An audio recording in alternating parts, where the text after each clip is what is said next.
We'll be hovering at 76. Your Honor, I believe you have, I think I made an exhibit, Dr. Howell's first deposition. May have been one of the, Right. for identification. Identification purposes only. And I have his second deposition, which I can give to you. Okay. And I'll just, if that's okay, pass this to you. Please. Yeah. Okay. And I've tabbed it. It's the blank large tab, page 16. Thank you. All right, let's start with the Grassland Medical Center. What is this? Yeah, I wasn't able to find where I had mentioned that, so Okay, let's we scrap won't- that'll we be, won't. objection is sustained. St. Thomas Hospital. Dr. Howell talks about the need for testing, I believe in his first deposition. I did not, in that deposition, I did not specifically hand him bills, but I did ask him whether the testing for that by, And that appears where? again, I didn't have Dr. Howell's deposition to reference. It was up there.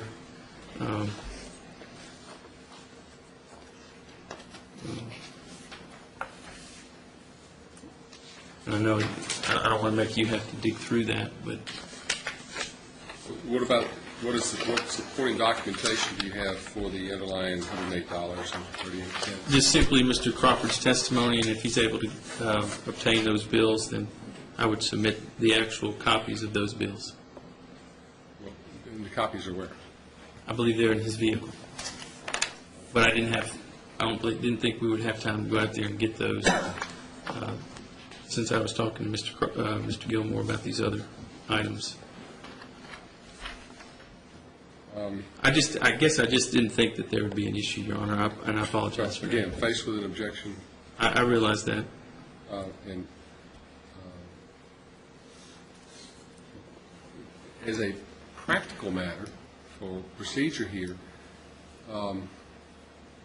you don't have somebody who's with you to go get those bills. If we take up your other witness in between now and do this, let them gather up whatever supporting documentation you have, show it to Mr. Gilmore. He may or may not object to it faced with that, but if he does, I can look at it.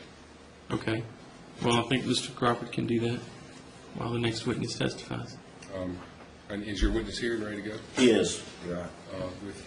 Since you want to take them out of order, that'll give you a moment to go out and gather whatever the documents are you have in your car, and I'll give you permission to leave to go do that then. Okay. We'll take up your witness, who should take 20 or 30 minutes.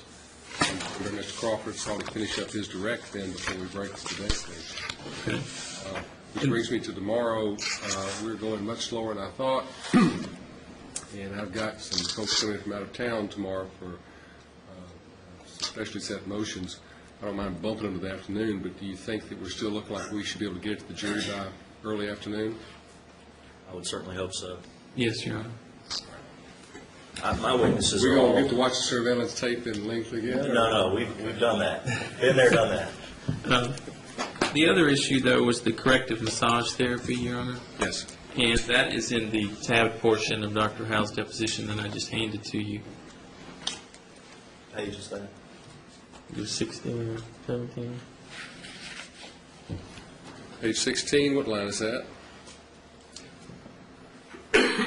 I'm sorry. It starts on line 8. The testimony goes over to the next page. Okay.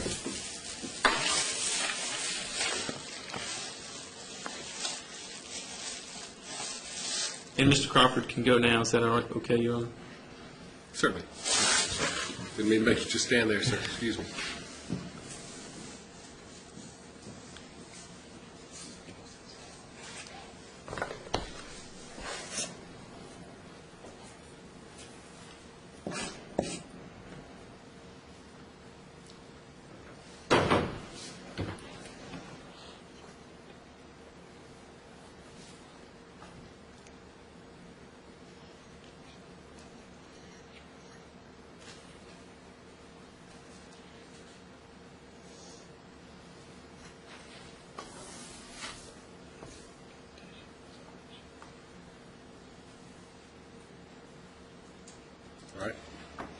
So that, And your basis, I have no idea what $7,480 reflects on as far as number of treatments. we've made those bills an exhibit to Ms. Trotman's deposition, and she's testified as to the reasonableness of those charges.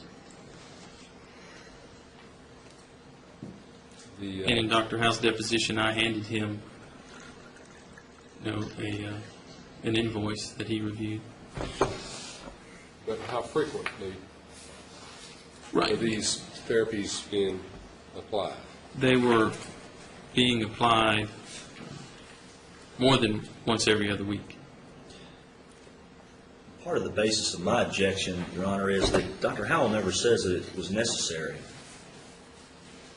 Well, It's reasonableness of the bills and necessary, and you have to have the medical testimony to say that it was necessary. He doesn't ever say that on page 16 or 17.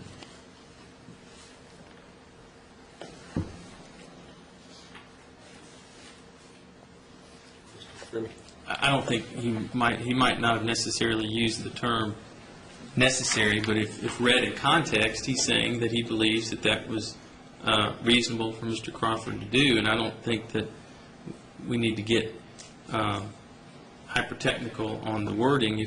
If it can be read in context, I think I think it gets the message across, and that was my intent.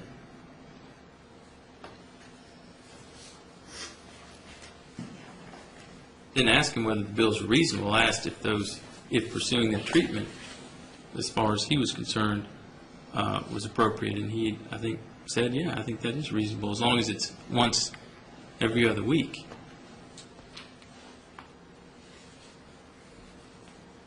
And what's the figure if we applied it once every other week? Well, I'd have to get Mr. Crawford to go through those and establish that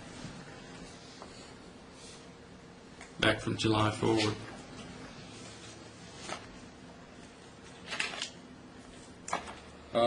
During this break, why don't you have him do that so I can see what your actual number is that you're seeking to cover for this. The bills have come in without objection to Ms. Trotman's testimony as it is, and can be considered, even if they're not admitted as medical expenses, as expenditures that Mr. Crawford claims were money he spent to allow the jury to consider, along with other factors, and determine the severity of his injury, whether he was malingering or whether he's was actually trying to have something done, yet might not be recoverable as medical expenses. Right. But I want to know exactly what it is. I mean, I will. I'm not going to try and figure out what once every other week is, and I want to look at what Dr. Howell said. I understand your objection is that he didn't provide sufficient foundation for these to come in as medical expenses, to show them they're reasonable and necessary for whatever amount they are. Right. We'll address that, and then have Mr. Crawford try to have your documents for you so that you can show those Mr. Gilmore as far as what supports these other claims, what they're for. Okay. And then the last issue were the prescriptions, and Mr. Crawford was going to testify that he has incurred $6,746 in prescription costs as it relates to those that Dr. Howell prescribed to him, and Dr. Howell testified that he would need that well into the future. And the difficulty with the prescriptions, you've got insurance issues in there, and a lot of different things are in those prescription bills, other than, not a lot, but there's some things for allergies and so forth. And I was just going to have him simply testify, that's what I've incurred, and not necessarily provide a stack It has of... to be something from which he gleaned a number as exact as $6,746. And he can testify to what documents he reviewed. For purposes of this ruling, though, I want to see the underlying basis for that amount. And Your Honor, that's exactly my point. Those have not been provided to me either, ever. I mean, now some of them have, about $1,000 worth at Dr. Howell's deposition, but And I'm not sure that a 5-minute break is a sufficient time to deal with all this. We normally need overnight to do that. Well, let's just see where we're going. Let's get your other witness out of the way, so we've got, keep some momentum going with this. And we will, if we have to address these in the morning, after that, depending on where we finish with the other, we will. I mean, it's 20 to 25 to 5 now. Okay. You all are as good at estimating 20 minutes as you have been, and everything else will be here till 7 o'clock for this witness, probably. Let's make All right, let's bring the jury in. Mr. Crawford, are you going to need to go back out again to get documents, or did you? I've already got them. Okay. Okay, good. If for some reason, sir, that you do have permission to step out. I'm sorry. If for some reason you do need to go back out to get other documents from your vehicle, you do have permission to leave. Thank Just you. do it unobtrusively, okay?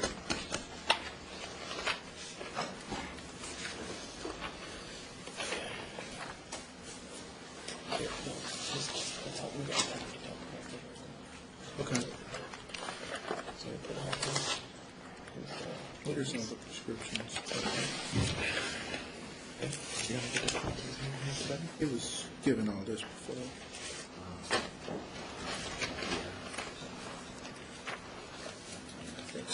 Transportation. You've got it all. Yeah. Okay. Here's the quick.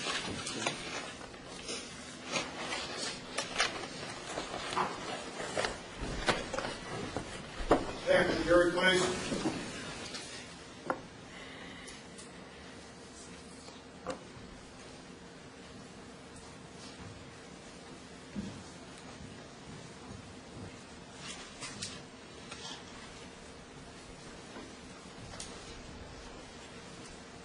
Court will now come to order. Be seated, please. Ladies and gentlemen, sometimes in a trial we have to take some witnesses out of order, and we've reached one of those points in this trial. Despite everybody's best efforts, we have done a poor job of estimating time, and there's a witness that needs to be taken up this afternoon. So we're going to suspend Mr. Crawford's testimony at this moment. We're going to resume him later. We're going to take another witness out of order. This will be a defense witness of Mr. Gilmore's. So the next witness you hear will be a defense witness. The fact we take them out of order doesn't mean they're any more or less important. It just, we try to accommodate people's schedules the best we can, and then we'll resume Mr. Crawford after that. Okay? May I step out and get If you Mr. would, Felch? please. Yes.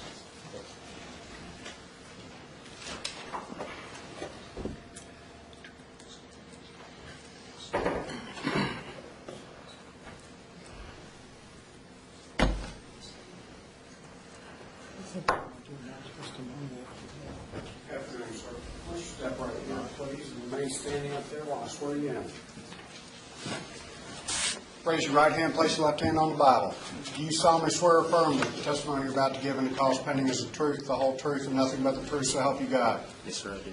You see it, please. Would you tell the jury your full name, please, sir?